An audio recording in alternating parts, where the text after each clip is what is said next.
important pour nous de pouvoir le célébrer, de pouvoir lui rendre gloire. Est-ce que vous êtes heureux d'être là? Amen. J'espère. Il n'y a pas de meilleur endroit que d'être ensemble dans la présence du Seigneur pour le glorifier.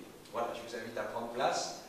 Vous avez remarqué qu'on a remis le panneau par rapport à l'entrée. Hein, donc, comprenez un petit peu les circonstances. On va aussi, à la fin du culte, on prendra un petit moment dans la prière pour vraiment prier pour ces situations compliquées que notre nation traverse. Et ça nous bouleverse parce que ça nous touche de près, bien sûr. Mais ça nous rappelle aussi que nos frères et sœurs, dans plusieurs pays du monde, de nombreux pays du monde, vivent la même chose depuis très très longtemps. Et je pense que c'est important de penser, de réfléchir à cela. Voilà. Alors je voudrais encourager aussi les parents, vous êtes là, on partage la parole, hein, gardez bien vos enfants tout près de vous, voilà, pendant ce temps qu'ils puissent profiter, partager au maximum, et quand vous adorez le Seigneur, serrez-les bien près, comme ça ils vont adorer le Seigneur avec vous. Alléluia, Amen. Hein, je pense que c'est bien, et ça permet aussi à nos jeunes de rester disponibles à l'écoute de la parole de Dieu sans avoir besoin de s'occuper des petits ou des autres. Hein, voilà. Alors, ce matin, aujourd'hui, je voudrais partager avec vous quelque chose qui est sur mon cœur depuis le milieu de la semaine, qui me semble un petit peu de circonstance, et nous allons voir, bien sûr, dans la parole de Dieu, au travers de ce qui se passe dans notre monde entier, combien nous avons un privilège extraordinaire de connaître le Seigneur. Alors, je voudrais que nous puissions lire deux textes de la parole, et puis je vais vous montrer comment ça fonctionne dans ce monde, et comment ça fonctionne quand on connaît Jésus, et quand on marche avec lui. Dans le titre, je vais vous donner l'idée générale, on va aller dans les détails après, pour nous encourager, mais vous allez comprendre, hein, j'ai mis bon ou mauvais sacrifice. Donc quand on regarde bien, on s'aperçoit que dans ce monde, le principe général de fonctionnement, c'est que l'homme, l'être humain, sacrifie l'autre pour son propre bonheur. Donc c'est l'idée générale, et c'est toujours comme ça, pas forcément en le tuant toujours, hein, mais sur le principe, hein, prendre sa place, etc., prendre ses biens, enfin, profiter, passer le temps, être le plus heureux possible. C'est un principe qu'on va découvrir qui existe tout le temps, et qui va jusque dans le principe de destruction, de guerre et de souffrance qu'on voit dans notre humanité. Le principe de Jésus, il est complètement différent. C'est le principe du Dieu d'amour. Et notre Dieu d'amour fait l'inverse. C'est lui qui offre sa vie et qui se sacrifie pour que nous puissions être sauvés, heureux, le connaître. Amen. Hein? Et par principe, bien sûr, nous qui avons vécu cette expérience d'amour qui nous a bouleversés, parce qu'on a découvert que Dieu nous aimait alors qu'on ne faisait rien pour l'être, que Dieu nous faisait du bien alors que nous on faisait du mal. Hein? Alors on découvre aussi, et ça c'est tout le combat du disciple et de la vie chrétienne, que nous sommes appelés, nous aussi, à travailler pour manifester le même esprit, qui est contre nature, parce que nous aussi on voudrait prendre pour réussir notre vie, mais qu'en fait finalement nous avons besoin aussi de donner, de bénir et de laisser les choses aller vers les autres pour que nous puissions nous trouver notre propre bonheur. Alors, Jésus nous avertit, et on a parlé avec Corinne ce matin, et c'est vrai qu'il y a des choses qui sont difficiles, parce que la plupart du temps, les gens, ils se demandent toujours pourquoi ils ont la malédiction de Dieu, ou pourquoi Dieu leur veut du mal quand ça ne se passe pas bien dans leur vie. Et je rappelais ce verset qu'on va lire ensemble, qui est de Jean chapitre 10, verset 10, et nous allons découvrir que ce n'est pas Dieu qui fait du mal, mais depuis que l'homme, par nature générale, a tourné le dos à Dieu, c'en est un autre qui a pris le pouvoir, qui s'appelle le voleur, le menteur, le meurtrier, le diable. Et il nous est dit ici, Jésus en parle de lui, et il dit, le voleur, il ne vient que pour dérober, égorger et détruire. Alors il parle de ça, hein, retenez bien les mots, dérober, égorger, détruire. Et puis Jésus lui dit, moi je suis venu afin que les brebis aient la vie et qu'elle l'ait en abondance. Je suis le bon berger, et le bon berger donne sa vie pour ses brebis. Alors il parle des mercenaires, c'est-à-dire toutes sortes de personnages qui se mettent à la place de Jésus le bon berger, mais à qui n'appartiennent pas les brebis. Il voit venir le loup, il abandonne les brebis, prend la fuite, le loup les ravit et les disperse. Le mercenaire s'enfuit parce qu'il est mercenaire et qu'il ne se met pas en peine des brebis. Jésus rappelle, je suis le bon berger, je connais mes brebis, elles me connaissent, et comme le Père me connaît, je connais le Père et je donne ma vie pour mes brebis. Amen. Une autre parole de Jésus qu'on trouve dans Jean 8, 44, qui nous montre encore une autre facette de l'adversaire, le destructeur, le menteur. Et Jésus parlait à des gens religieux qui en fait défendaient leur pouvoir plus que de défendre la vérité. D'accord ? Alors nous, il y a une clé pour nous chrétiens et il y a une clé pour tous les hommes. Est-ce que l'amour de moi-même est plus grand que l'amour de la vérité ? C'est la clé pour le Saint-Esprit. Si dans votre cœur, vous décidez que l'amour de la vérité doit être plus grand que votre amour propre ou votre désir de bonheur, vous ouvrez la porte à l'action du Saint-Esprit dans votre vie, qui va pouvoir commencer à faire quelque chose et, on l'espère bien sûr, vous emmener jusqu'à la rencontre de Jésus, au salut, au pardon, à la vie nouvelle. Si votre intérêt personnel passe avant l'amour de la vérité, le Saint-Esprit ne peut pas faire grand-chose pour vous et le diable va pouvoir continuer à vous couper en tranches, à vous raconter des chimères, des mensonges, vous faire miroiter le bonheur en étant en train de vous détruire allègrement. Parce que c'est comme ça que ça se passe. D'accord ? Alors, il parlait de ces gens qui défendaient leur pouvoir, leur notoriété religieuse en ce qui les concernait, mais après il y a toutes sortes de choses comme ça, hein, et qui voulaient détruire Jésus et ses disciples parce que Jésus leur parlait de la part du Père. Alors il disait à ces gens, vous avez pour père le diable, puisque vous accomplissez les désirs de votre père. Il a été meurtrier dès le commencement, il ne se tient pas dans la vérité parce qu'il n'y a pas de vérité en lui. Lorsqu'il profère le mensonge, il parle de son propre fond car il est menteur et le père du mensonge. Amen. Meurtrier, menteur. Alors je vais commencer un peu par parler de ce côté-là, avant de parler de Jésus quand même. Hein. Et c'est tellement important. Moi je suis... c'est terrible aujourd'hui. Je souffre quand j'entends tout le monde qui dit « Oh ouais, c'est d'enfer ». Tout ce qui est bien, hein, le diable a réussi à le faire miroiter, c'est bien, donc c'est pas divin. Ok, hein, donc c'est impressionnant. Comment le menteur a réussi à s'infiltrer, hein, et comment les gens ne se rendent pas compte, en fait, que l'adversaire leur ment parce qu'il veut simplement les entraîner à sa suite dans la destruction. Mais il fait miroiter tout le contraire, évidemment. Hein. Si vous voulez abuser quelqu'un, si vous voulez le détruire, si vous voulez lui prendre tout ce qu'il a, eh bien vous allez lui raconter un discours opposé pour endormir toutes ses vigilances. D'accord, hein. Voilà, ça c'est l'esprit qui est dans le monde. Donc nous, les êtres humains, nous avons été créés par Dieu à son image, avec un corps, une âme et un esprit, et donc avec la foi. Mais on sait que notre désobéissance, le fait de vouloir faire le contraire de ce que Dieu nous dit, nous demande et nous inspire, eh bien, a créé un fossé qu'on appelle la chute, le péché, comme vous voulez. Et ce fossé, eh bien, il a déformé la foi. Et cette nature de foi véritable qui était en nous est devenue de la crédulité, qui croit à tout et rien, ou de l'incrédulité. Hein.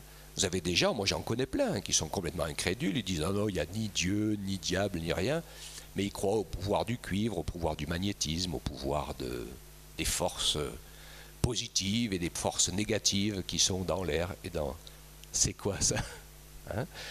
Donc, on est bizarre parfois. Hein. Alors vous avez ça, ou alors toutes sortes d'idées philosophiques, et je vais être méchant avec les philosophes, très très méchant, parce que j'en lis un peu, quelques-uns, je regarde d'un côté et de l'autre, et surtout ce que j'aime bien, c'est pas regarder tous leurs écrits, tout ce qu'ils ont dit et tout ça, parce qu'ils ont dit des grandes et des belles choses, mais j'aime bien regarder leur vie. Et quand on regarde leur vie, vous voyez que c'est des gens qui ont la plupart du temps des problèmes de couple, de famille, d'enfants. Vous avez des grands poètes et philosophes des temps anciens dont on fait l'apologie, on apprend leurs titres à l'école, qui ont fait vivre une vie de misère et de galère à tout leur entourage, qui ont eu je ne sais plus combien de femmes et tout ce que vous voulez. Vous savez ce que dit Jésus? On reconnaît un arbre à ses fruits. Pas à la beauté de son apparence, hein, mais à ses fruits. Alors, faut pas se laisser berner. Et il faut que nous puissions découvrir que ce que Jésus nous donne, alors c'est vrai que souvent les chrétiens ils paraissent, mais pas plus que les autres, et on n'est pas plus que les autres. Mais justement, nous avons accepté que Dieu commence à faire un travail en nous. Et quand il commence à faire le ménage, hein, au début, je ne sais pas, quand vous commencez à faire le ménage dans une maison toute sale, c'est pas terrible l'eau qui sort. Hein. Mais bon, il faut passer par là hein, pour continuer à ce que le ménage se fasse. Et il faut beaucoup de courage pour ça, finalement. Hein. Jésus nous parle de cela. Les gens qui disent « Oh, la foi, c'est pour les faibles et tout ça. » Alors je leur réponds toujours « Essayez voir. Vous verrez. Hein. » Donc Jésus nous appelle à vraiment lui faire confiance. Depuis la chute, eh bien, Dieu nous a démontré que seul le sacrifice innocent pouvait couvrir le péché. Hein. Dès le début, le Seigneur a marqué son empreinte pour annoncer de manière prophétique qu'il allait s'occuper de pourvoir au sang innocent versé pour que nous puissions être pardonnés, lavés de nos péchés. Ça veut dire quoi ça? Ça veut dire que le péché, le mal n'est pas sans conséquence. Aujourd'hui, beaucoup de gens disent « Oh oui, mais c'est pas grave. » Si, c'est très grave. Hein? Vous ne pouvez pas griller un feu rouge et dire « Oh, c'est pas grave. Hein » Ou alors, si vous n'êtes pas en Angleterre, vous mettre à rouler à gauche et puis dire « Ah ben non, mais c'est pas bien grave. Hein » Parce que non seulement vous allez vous tuer vous-même, mais vous risquez de tuer des innocents. D'accord? Et Dieu, dans sa parole, qui connaît les lois de la vie, les lois du bonheur, les lois de la réussite, il nous dit sur certaines choses ici, non mais ça c'est très très grave. Parce que si tu vas sur cette voie, si tu vis de cette manière, eh bien ça va être la catastrophe pour toi et pour les autres. Donc ainsi, depuis que les choses sont ainsi, eh bien l'humanité a été frappée par la mort. Et Dieu lui avait dit à Adam, le jour où tu désobéiras, tu mourras. Et depuis, eh bien, la mort est partout dans l'humanité. Que ce soit par la maladie, que ce soit par les guerres. On peut compter facilement le nombre d'années où il n'y a pas eu de guerre sur la terre entière. C'est pas difficile, mais le reste du temps, il y a toujours de toute façon une guerre quelque part. D'accord? Alors il y a des gens qui disent quand même c'est terrible, mais c'est normal. C'est normal qu'il y ait des guerres parce que c'est comme une espèce de contagion, comme chacun a son cœur en guerre. Vous mettez 2 cœurs en guerre ensemble, ça fait une guerre encore plus grande. Vous en mettez 3, c'est pire encore. Vous en mettez 4 et vous en mettez je ne sais pas combien. Ça finit par être la guerre totale. Et donc on blâme les autres, mais en fait la racine, elle part en nous, d'accord, hein? Elle part de chacun de nos cœurs qui est rebelle. Donc oui, Dieu avait dit à Adam, le jour où tu en mangeras, tu mourras. Et donc, la mort a frappé. Et c'est très particulier de voir que les cultes païens étaient marqués par les sacrifices. Et dans les temps anciens, les cultes païens étaient marqués, même nombreux d'entre eux, par des sacrifices humains. Et on le lit dans la parole de Dieu. On voit que quand Dieu a demandé à Israël de prendre possession du pays de Canaan, c'était un pays dont les adultes offraient leurs enfants en sacrifice au dieu Moloch et d'autres choses comme ça. Et Dieu a patienté des siècles pour essayer de les raisonner, mais il arrive un moment où c'est plus supportable. Et donc, Dieu arrête tout. C'est ce qui est en train de se préparer de nouveau. Hein. La folie, la méchanceté remplit la terre, qui chancelle et tout, et il y a un moment donné où il faudra y arrêter parce que ça sera plus possible. D'accord? Alors, on voit cela. Donc, on arrive. Je voudrais vous montrer la genèse de toutes ces choses. La genèse, on la trouve dans la chute. Après la chute, première dispute de couple. Après la naissance des enfants, premier meurtre. On est d'accord? Caïn, qui porte bien l'image des religions totalitaires, c'est l'image des religions totalitaires. Il ne faut pas se fermer les yeux, je ne donne pas de titre. Hein. Toutes les religions, même dites chrétiennes, qui ont voulu à un moment donné être totalitaires, n'ont pas fait cette fois des sacrifices sacrés, mais ils ont tué tous ceux qui n'étaient pas d'accord avec eux. Et aujourd'hui, il se passe la même chose, ça n'a pas changé. Hein. Dans le monde où on voit cet esprit là aussi. qui se retrouve dans l'esprit de l'adversaire. C'est très très particulier justement actuellement, hein, parce qu'il parle du voleur qui vient pour dérober, égorger, détruire. D'accord, hein? Et donc voilà, Caïn a fait cela. Il a voulu faire ses œuvres et être agréable à Dieu par ses propres efforts, par sa propre volonté. Et ça n'a pas marché, Dieu n'était pas d'accord. Pourquoi Dieu n'était pas d'accord, à votre avis? Parce qu'il a décidé tout seul de ce qui était bien ou pas bien. Et ce que je vais vous dire tout à l'heure, quand on va parler du vrai bon sacrifice, ce que Jésus veut nous apprendre, c'est à vivre avec lui, en communion avec lui, et que les choses soient faites dans la communion entre celui qui les fait et Dieu. Dieu nous a créés comme ça. Dieu lui-même est un être de communion, parce que c'est comme ça que ça fonctionne dans le Père, le Fils et l'Esprit. Il veut que nous entrions dans cette communion, et le seul moyen de réussir quelque chose, c'est d'avoir quelque chose qui se fait par la communion de deux qui réfléchissent ensemble, ou qui vivent en amour, en respect, en questionnement sur la volonté de l'autre. Et c'est la grande différence entre le sacrifice de Caïn et le sacrifice d'Abel. Vous connaissez tous l'histoire, hein? Je ne vous la relis pas. Hein?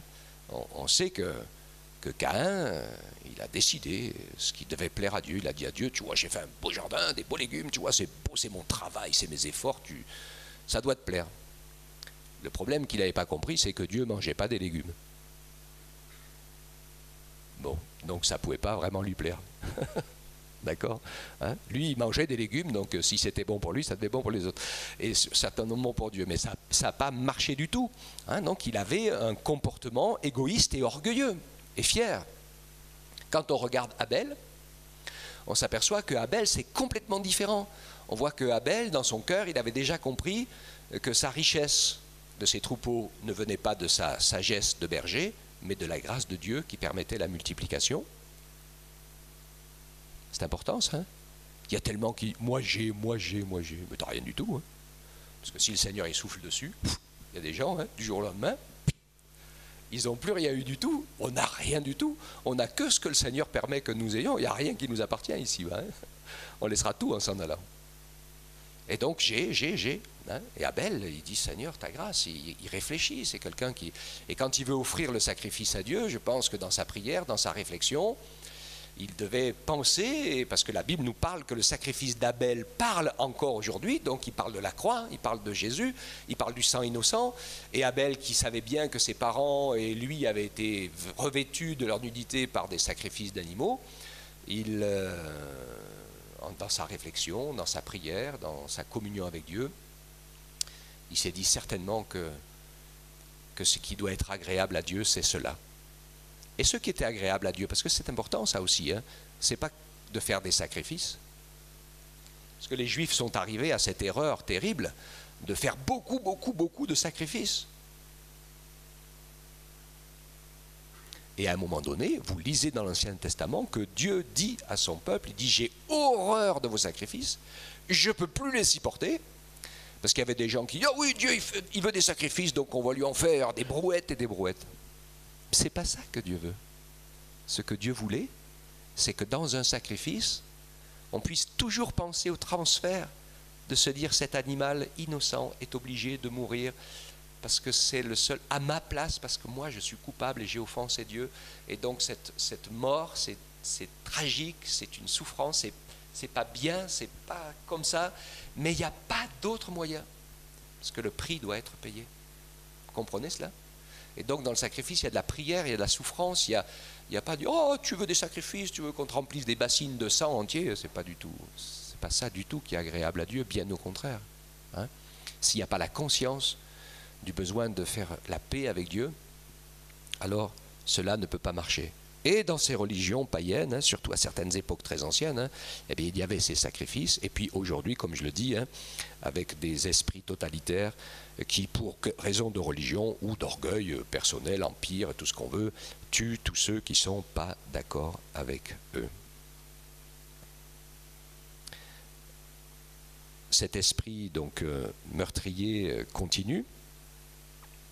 J'ai pensé à cette parole de Jésus, chapitre Jean chapitre 16, verset 2, qui parlait de la future persécution qui attend l'Église chrétienne, et c'est la même chose qui se vit aujourd'hui.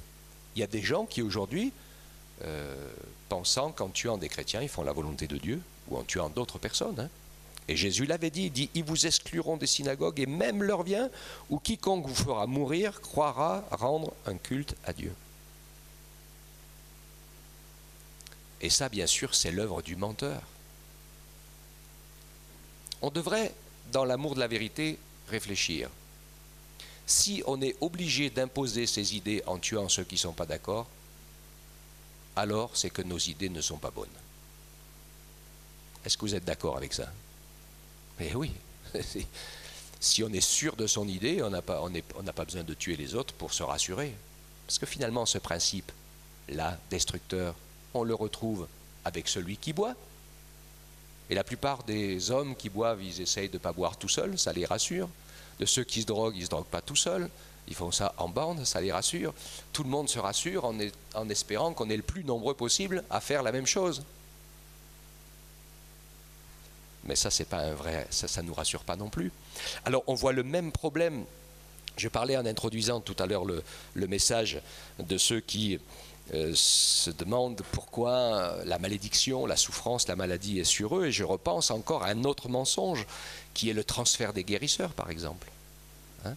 Vous savez très bien que là encore, c'est un mensonge terrible.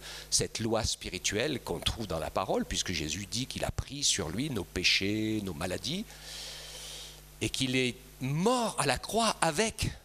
Donc je sais que le seul qui peut pardonner mes péchés et le seul qui peut guérir mes maladies, c'est Jésus, parce qu'il était sans péché et sans maladie, et qu'il est mort en les prenant sur lui.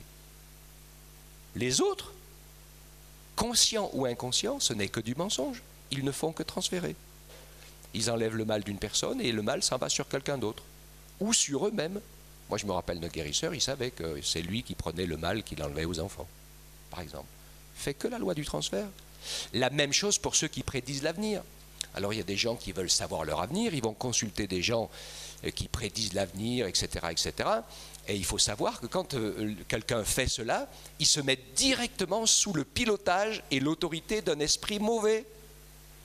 Et que toutes les choses qui lui sont annoncées et qui vont lui arriver ne lui seraient jamais arrivées s'il n'était pas allé consulter des gens pour les lui annoncer. C'est ça qu'il faut savoir. Alors les gens disent « Oh oui, il m'a dit la vérité, hein, parce que ça m'est arrivé. » Oui. Vous imaginez le menteur, hein? Il arrive à prendre le pouvoir sur quelqu'un, comme ça c'est comme un virus dans les ordinateurs. Il prend le pouvoir, et puis il vous dit, oui, il va t'arriver ça, il va t'arriver ça, il va t'arriver ça, bien sûr. Quel mensonge. Menteur et meurtrier. Je quitte le côté négatif et je passe au côté positif. Le seul sacrifice valable pour Dieu, c'est celui de Jésus, qui est le bon berger qui donne sa vie pour ses brebis. Nous l'avons lu dans Jean 10, 11. Et quand on lit un peu une explication plus détaillée dans Hébreux 9, 27 et 28, il nous parle de cela et il nous dit « Et comme il est réservé aux hommes de mourir une seule fois, après quoi vient le jugement », attention là aussi au mensonge de la réincarnation, qui est un mensonge terrible. Là encore, hein, il y a des gens qui croient et disent « Ah, mais moi ils ont raconté des histoires, ils disent « Je suis la réincarnation de je ne sais pas qui ». Tous des gens connus d'ailleurs, hein, pas des inconnus. Et qui ont vécu ceci et qui ont vécu cela, et donc ils pensent, ils croient les avoir vécus. Vous savez quelle est la réponse? Elle est facile. Au moment où ils ont fait une expérience particulière mystique, ils ont simplement été habités, à partir de ce jour, par l'esprit mauvais qui habitait les personnes dont ils croient être la réincarnation. L'esprit mauvais, il est éternel. Il a habité des gens, il leur a fait vivre des choses, et il les refait vivre à ceux qui croient être la réincarnation d'eux. Ok avec ça? C'est encore un mensonge épouvantable. Alors les gens disent « Oh, ben ma foi, si je rate quelque chose dans cette vie, j'aurai la possibilité de recommencer. » Et ça, c'est un mensonge du diable terrible, parce qu'il sait très bien, lui, qu'après la mort vient le jugement, et que quand quelqu'un meurt et entre dans l'éternité sans avoir fait la paix avec Dieu, il est perdu pour toujours. Un de plus dans son camp. Ok? combien c'est important d'ouvrir les yeux sur toutes ces choses. Oui, il est réservé aux hommes de mourir une seule fois, et après vient le jugement. Et de même, Christ s'est offert une seule fois pour porter les péchés de beaucoup d'hommes. Il apparaîtra sans péché une seconde fois à ceux qui l'attendent pour leur salut. Et je continue la lecture avec Colossiens chapitre 1 versets 12 à 20 qui nous dit « Rendez grâce au Père qui vous a rendu capable d'avoir part à l'héritage des saints dans la lumière. » Y voir clair, c'est tellement important. « Il nous a délivrés de la puissance des ténèbres. » Amen. Il nous a transportés dans le royaume de son Fils bien-aimé, en qui nous avons la rédemption, le pardon des péchés. Le Fils est l'image du Dieu invisible, le premier-né de toute la création. Car en lui ont été créées toutes les choses qui sont dans les cieux et sur la terre, les visibles, les invisibles, trône, dignité, domination, autorité. Tout a été créé par lui et pour lui. Il est avant toute chose, et toute chose subsiste en lui. Il est la tête du corps de l'Église, il est le commencement, le premier-né d'entre les morts, afin d'être en tout le premier. Car Dieu a voulu faire habiter toute la plénitude en lui. Il a voulu par lui tout réconcilier avec lui-même, tant ce qui est sur la terre que ce qui est dans les cieux, en faisant la paix par lui, par le sang de la croix. Amen. Ce texte est tellement important. Hein, vous le notez bien, vous le relirez et vous verrez la place de Jésus, de son œuvre, de ce qu'il a accompli et donc de ce principe divin qui est celui de l'amour de Dieu qui envoie son Fils Jésus et qui s'offre en sacrifice à notre place pour expier nos péchés, nos forfaits, nos crimes, pour que nous puissions être pardonnés et que nous puissions être réconciliés avec Dieu. Le seul vrai Dieu se sacrifie lui-même au travers de Jésus son Fils pour le salut de son peuple et de ceux qui croient en lui. La seule clé là, c'est l'amour de la vérité. Amen. Que Dieu nous permette de pouvoir ainsi réaliser ce seul sacrifice valable, et Dieu n'a jamais demandé de sacrifier les autres ou quoi que ce soit. Par contre, c'est vrai qu'ensuite, nous qui avons compris, et je termine avec ça, nous qui avons compris ce principe d'amour et du sacrifice, il nous invite, nous ses enfants, à vivre les choses qui sont dans ce même état d'esprit. Bénir nos ennemis, prier pour eux, faire du bien à ceux qui nous maudissent, nous persécutent. Ce matin, je relisais le sacrifice d'Étienne. Ils l'ont tué parce qu'ils n'étaient pas d'accord avec lui. Il leur a parlé de l'amour de Dieu, de la puissance de Jésus. Ils étaient tellement en colère qu'ils l'ont lapidé. Et pendant qu'ils étaient en train de le faire mourir, Étienne qui se met à genoux et qui dit « Seigneur, je m'en vais vers toi, merci ». Et puis, ne leur impute pas ce péché. C'est impressionnant, hein? C'est vrai qu'il n'y a qu'avec l'Esprit de Dieu que nous pouvons faire ces choses. Mais Dieu va nous enseigner un principe qui est le même que le sien et qui va nous aider à trouver la vraie vie, le vrai bonheur.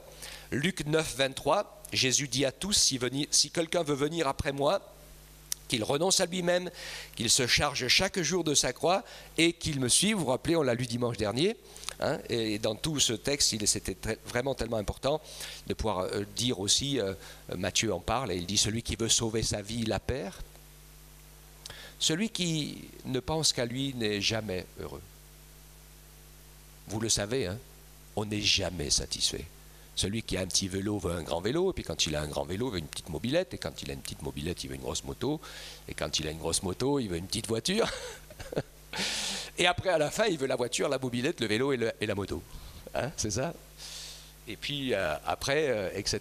Donc, on sait très bien que ces choses ne peuvent pas nous satisfaire. Et vous avez des hommes, ils continuent d'avoir des maisons, des voitures et tout ce que vous voulez, 50 fois plus que ce qu'il leur faut pour être heureux, et ils ne sont toujours pas heureux. Et qu'est-ce qui se passe? Ce qui se passe, c'est que l'être humain, quand il vit comme ça, il ne vit pas dans le principe de ce pourquoi nous avons été créés. Nous avons été créés à l'image de Dieu. Et vous savez quelle est la seule chose qui peut nous donner le bonheur? C'est de vivre la communion avec Dieu. Alléluia. C'est la seule chose qui peut nous rendre heureux. Nous sommes des êtres spirituels, nous avons un esprit, nous avons une âme et nous avons un corps aussi qui normalement devrait être le dernier sur la liste, c'est-à-dire celui qui nous sert de véhicule terrestre. Mais c'est avec notre esprit et notre âme que nous devons vivre. Et nous, d'ailleurs, nous le voyons, nous le découvrons. Est-ce que quelqu'un peut être heureux en étant solitaire. Quelqu'un qui est tout seul, il est malheureux. Ou pas, mais... Hein? Mais souvent, qu'est-ce qu'on fait? Eh bien, on sort, on va faire des choses avec quelqu'un. Ouais, non? On va voir, se promener, parler, partager.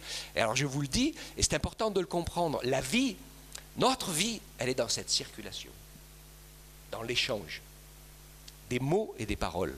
Parce que c'est ce que Dieu fait. Et nous sommes créés à son image. Jésus, quand il échange des mots et des paroles, ce que sa bouche dit devient réalité. Et quand il te dit, je te donne ma paix, je repense à Étienne, hein, il n'avait pas l'air d'être du tout terrorisé par le fait de mourir. Il voyait déjà Jésus et le ciel ouvert. D'accord? Donc la parole de Dieu était pour lui puissance et guérison. Et même dans nos maladies, eh bien la parole du Seigneur est puissante, elle est guérison aussi. Combien d'entre nous, nous avons reçu une parole de la part de Dieu et nous avons été guéris? Il y en a plusieurs qui l'ont vécu. Moi je l'ai vécu, hein, plusieurs fois. Je ne sais pas vous, hein, mais je sais que au moins 2 fois très importantes dans ma vie, hein, eh bien le Seigneur m'a vraiment relevé et m'a ramené à la vie, parce qu'il l'a dit, et quand le Seigneur l'a dit, alléluia, ça s'est accompli. Hein. Donc ce bonheur, cette paix, nous allons la voir dans ce partage avec Dieu. C'est pour ça que l'Écriture nous dit que Dieu, notre Père, il cherche des adorateurs, qu'il adore en esprit, en vérité. C'est pour ça que le culte est important et que je fais attention. Moi, j'ai enseigné l'Église depuis longtemps et j'essaye toujours parce que je sais que je veille pour que le culte ne se transforme pas en réunion de prière. Parce qu'il y a des réunions de prière pour prier, parce que le Seigneur nous demande de prier. Et il nous demande de lui demander des choses, et on le fait, pour les autres, pour nous, etc. Mais nous avons surtout besoin d'apprendre à l'adorer, à nous tenir dans sa présence pour rien d'autre que d'être dans sa présence, pour que nous puissions lui apporter notre adoration, pour qu'il puisse nous apporter sa parole. C'est comme ça que nous vivons. Alléluia. Hein? Moi, je connais des gens qui font des grandes litanies de prière, ils sont toujours dans la vie de misère comme avant, il n'y a rien qui bouge. Mais dès qu'on devient des adorateurs et qu'on commence à vivre une communion avec Dieu par le Saint-Esprit, alors c'est obligé que les choses bougent. Parce que l'Esprit de Dieu, c'est la vie en personne. Et il nous transmet la vie de Dieu, la pensée de Dieu, la parole de Dieu, la paix de Dieu. Il nous transmet tout ce qui est en Jésus. Jésus l'a dit, je vous enverrai le Saint-Esprit, il prendra ce qui est à moi et il vous le donnera. Alléluia. Donc ce matin, emparez-vous de ce qui est à Jésus par le Saint-Esprit, parce que c'est le plus précieux de tous les trésors. Amen. Hein? Et ça nous amène bien sûr à l'esprit du sacrifice. J'en parlais il y a 3 ou 4 dimanches, hein, quand j'avais reçu ça sur le cœur, quand le Seigneur dit, si quelqu'un veut te frapper sur une joue, tends-lui l'autre, si quelqu'un veut ta chemise, donne-lui ton manteau, si quelqu'un te dit de faire 1 kilomètre ou 2 avec lui, fais-en 3 ou 4. D'accord ? Et il faut le faire sans intérêt. Les enfants, vous lisez des petits livres comme ça là. Alors ce matin, tout d'un coup, je le regarde, c'est les histoires de Luc et Lucie. Donc je fais de la publicité pour le tournesol, j'en profite. Et c'est les 2 petits frères et sœurs, on leur fait toujours raconter des petites histoires sympas. Alors la petite sœur arrive dans la chambre où son frère y joue, et elle lui dit « Oh Luc, que tu es beau !» D'habitude, ils sont toujours en train de se disputer, hein. Les petits frères et sœurs, c'est ça? Ça se dispute pas mal, on connaît ça à la maison en ce moment. Que tu es beau, tu es intelligent, il dit, tu es si bien habillé. Et il dit, mais enfin, qu'est-ce qui t'arrive? Il ne reconnaît plus sa petite sœur. Il dit, ben, je viens de lire dans la Bible qu'il faut faire aux autres exactement ce qu'on voudrait qu'on nous fasse à nous. Ok. Alors, voilà, au début, peut-être on le fait un peu comme ça, mais après, quand on découvre en Dieu, on découvre quelque chose d'extraordinaire. Il fait pleuvoir sur les justes, sur les injustes. Il met son soleil et la nourriture sur les bons et sur les méchants. Il ne fait pas de différence. Tant qu'on est dans le temps de la vie, il bénit tous et chacun. Après, il n'arrive plus à bénir ceux qui se retrouvent entre les griffes du diable et qui sont en train de se faire détruire et qui ne demandent pas à Dieu, dans la vérité, de les éclairer et de les secourir. Il ne peut pas nous obliger, hein. On est dans le pouvoir de libre arbitre et de décision, on est aussi grand que lui. Si on ne veut pas, il ne s'impose pas. D'accord? Dieu n'oblige personne. C'est à nous de vouloir et de dire. Mais là, dans cette décision, ensuite on apprend à faire comme lui et à pouvoir manifester son amour et sa grâce. Il y en a qui en tiendront compte, il y en a qui n'en tiendront pas compte, il y en a qui en profiteront. Peu importe. Ce que le Seigneur veut, c'est que nous vivions dans cet esprit que Jésus a manifesté lui-même, c'est-à-dire d'être plutôt prêt à nous sacrifier, nous, pour le bonheur des autres, plutôt que de sacrifier les autres pour notre propre bonheur. Et ça, c'est pas facile, hein. Moi, je reconnais pour moi aussi, hein. C'est pas dans notre nature. Nous, c'est l'inverse. On est, depuis le péché, en esprit de protection. Surtout ceux qui ont beaucoup souffert. Il y en a, on a tellement profité d'eux, abusé d'eux, on les a fait tellement souffrir qu'ils sont avec le bouclier total, en protection totale, mais on n'est pas plus heureux, parce que finalement, Jésus s'est donné en entier sur la croix, et en se donnant en entier pour nous, il est devenu le plus petit. Il a été fait péché pour nous, il a été jugé à notre place, mais depuis cette expérience où son Père l'a ressuscité, la parole nous rappelle qu'il n'y a personne de plus grand que le Seigneur Jésus ressuscité et glorifié. Amen. Et c'est ce que le Père veut pour son Fils, qu'il soit au-dessus de tout. Et ce que le Fils veut pour son Père, c'est qu'il soit au-dessus de tout. Et ce que l'Esprit de Dieu veut pour le Père, pour le Fils, c'est qu'il soit au-dessus de tout. Et ce que l'Esprit veut, c'est que nous comprenions la même chose aussi pour nous laisser remplir de son Esprit, pour que nous voulions le bonheur, comme je l'ai dit ici, hein, que nous fassions aux autres ce que nous aurions aimé qu'on nous fasse, mais sans rien espérer en retour, simplement avec l'Esprit de Dieu. Et je pense qu'on peut y arriver. C'est pas facile, hein, mais je crois qu'on peut y arriver. Et quand on commence à y arriver, eh bien, on découvre cette parole de Dieu, parce que c'est ça que le Père disait au travers de la bouche de Jésus quand il dit « Soyez parfaits comme votre Père Céleste est parfait ». C'est de ça qu'il parle. C'est pas le fait qu'on devienne sans péché, mais c'est le fait que le Saint-Esprit nous rend capable d'aimer, de donner, de nous laisser inspirer par l'Esprit de Dieu dans cet esprit du sacrifice de nous pour le bonheur des autres, qui est comme Dieu a fait les choses, et pas dans l'esprit de ce monde et du diable, qui est le sacrifice des autres pour son propre bonheur, et le mensonge total pour entraîner les autres avec lui dans sa chute le plus grand nombre possible. Que Dieu nous fasse la grâce, Amen, hein, de pouvoir ce matin nous laisser remplir de cet esprit de louange et d'adoration, que nous puissions apprendre à nous réjouir dans la présence de Dieu, à lui ouvrir grand la porte, à lui dire notre amour, qu'on apprenne à le faire, même si tu es un peu timide, fais-le, dis-le, même si tu es petit, même si tu es jeune, même si tu penses que Samuel y servait déjà Dieu à 3 ans. Il y en a qui ont 3 ans ici, là, des enfants, 3 ans et plus, levez la main là, les 3 ans et plus là, c'est pour vous que je parlais. Donc 3 ans et plus. Ah, même les adultes, ah c'est bon. Hein, il y en a qui suivent, hein. Les adultes aussi ont levé la main parce que j'ai dit 3 ans et plus. Donc normalement, moi aussi, j'ai 3 ans et plus. Hein, vous aussi? Bon, ça va.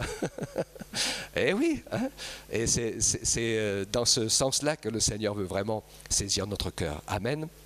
Qui nous permettent de le chanter, qui nous permettent de le glorifier, qui nous permettent d'avoir les yeux ouverts, qui nous permettent d'avoir compris cet amour-là. Hein, puis on sait qu'il y en a dans toutes les religions aussi qui l'ont compris, hein, qui n'ont pas eu peur de sacrifier leur vie. Hein. On regardait avec Marie-Hélène là, des hommes et des dieux, hein, ce qui s'est passé à Tibérine. Mais c'était impressionnant, hein, de voir, ils savaient ce qui allait leur arriver, hein, mais ils avaient réussi à rentrer dans la paix de Jésus. C'est beau, hein, ces choses-là. Et Dieu veut nous encourager ainsi à bénir. Bénissez, ne maudissez pas. On est en situation un peu difficile. Dieu veut nous apprendre à bénir, à aimer. Les hommes se sont toujours fait la guerre. Ils se sont toujours entretués.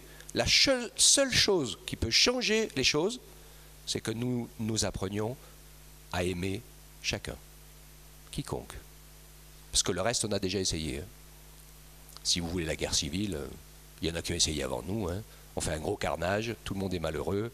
C'est les pleurs, les larmes et la souffrance pour des dizaines et des dizaines d'années, parce que de toute façon, c'est toujours les innocents qui trinquent en premier. Vous l'avez remarqué, hein, d'un bord ou de l'autre. Hein, c'est toujours les innocents, les femmes, les enfants, etc. Donc il n'y a jamais de réussite ni de bonheur à imposer les choses par la force.